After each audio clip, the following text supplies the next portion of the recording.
Welcome back, everybody.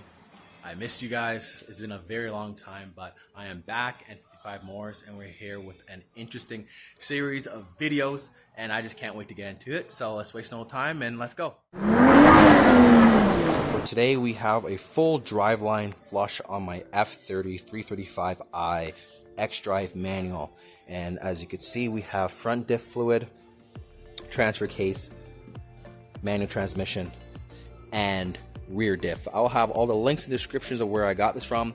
I got it from Perry Auto Performance out in Montreal. Shout out to them, much appreciated. So let's get right into it. So underneath, as you can see, I've just started by taking off the skid plate. As you can see over there, held on by a million 8mm nuts. There was one that went over here, which was 10mm. And this is about to be taken off through this, which I just want to show you guys and point out so it does not be a big hiccup. So I just have a screwdriver and kind of wiggle it out. Tools needed, you are going to need a pump. I just got a generic Amazon one. I'll leave a link in the description. And you will need some clear vinyl tubing. This is just a quarter out inside diameter and 3/8 outside, as you can see there.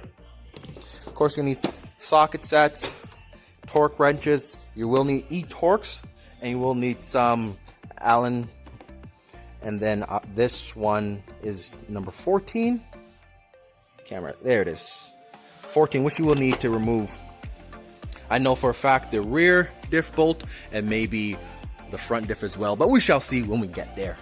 And for me as well, I like my little rigid impact subcompact. It's a little easier to take off the 1 million 10mm bolts.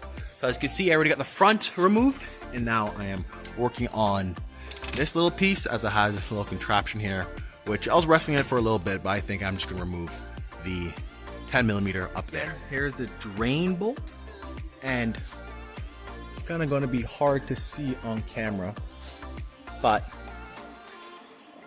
I'm trying to get the best angle for everybody. Right in the center of that screen with the light kind of shadowing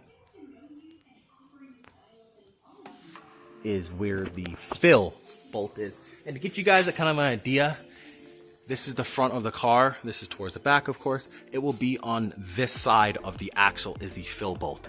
So now we know where the fill bolt and the drain bolt is. We're going to crack the fill bolt to make sure that everything will be okay. And then after that, we'll thread that out and, of course, drain it from down here. Let's get to that.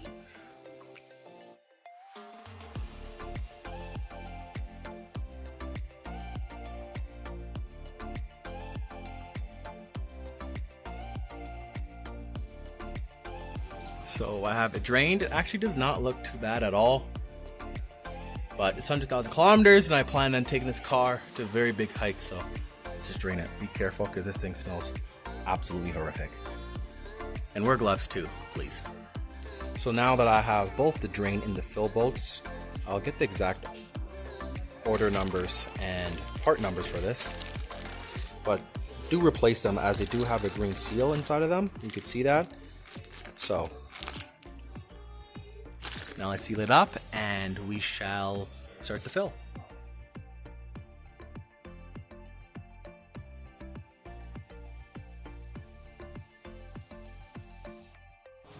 Finally figured out the perfect lighting angle, so there we go. As you can see, I have a nice little slow drip out. That means the diff is now full. I have a little cloth to catch it all, so I'm going to seal that up. The bottom is already sealed up. You can see the nice brand new bolt. 60 Newton meters or 45 foot-pounds is what they're tightened to, so let's do that. Next is the rear diff, and once again the drain plug is right here. However, there is no fill, so this is where you have to get pumped out. This is, of course, the MVP of tonight, so this is it for the Redline 75W90 GL5 friction modifier.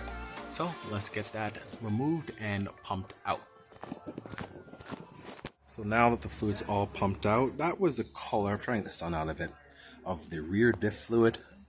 You can see it has a natural arc to it because it was bought in a coil, so it kind of helped. So I sucked it out, as you know, it's draining a little bit to replace it. And this is why you always replace you can see that green is gone on the top bit. That means the seal is worn. So there's no reason why you should keep reusing the bolts, hence why you always use brand new ones. So, time to get this in and yeah, tidy it all up. Alrighty, so that was pumped in. I used one bottle in a bit, hence why both are open. So it's good. That's why it's good to have two. But now that is sealed up, and I believe that is that for the front and the rear diff. So now, apologies for the wind in advance because I'm at the shop with the lift. So now I think I'll end this video like that. Have the front and the rear diff finish, and at the next video I'll make sure we get the transfer case and the transmission flush as well. Thank you all for tuning in, and stay tuned for next time.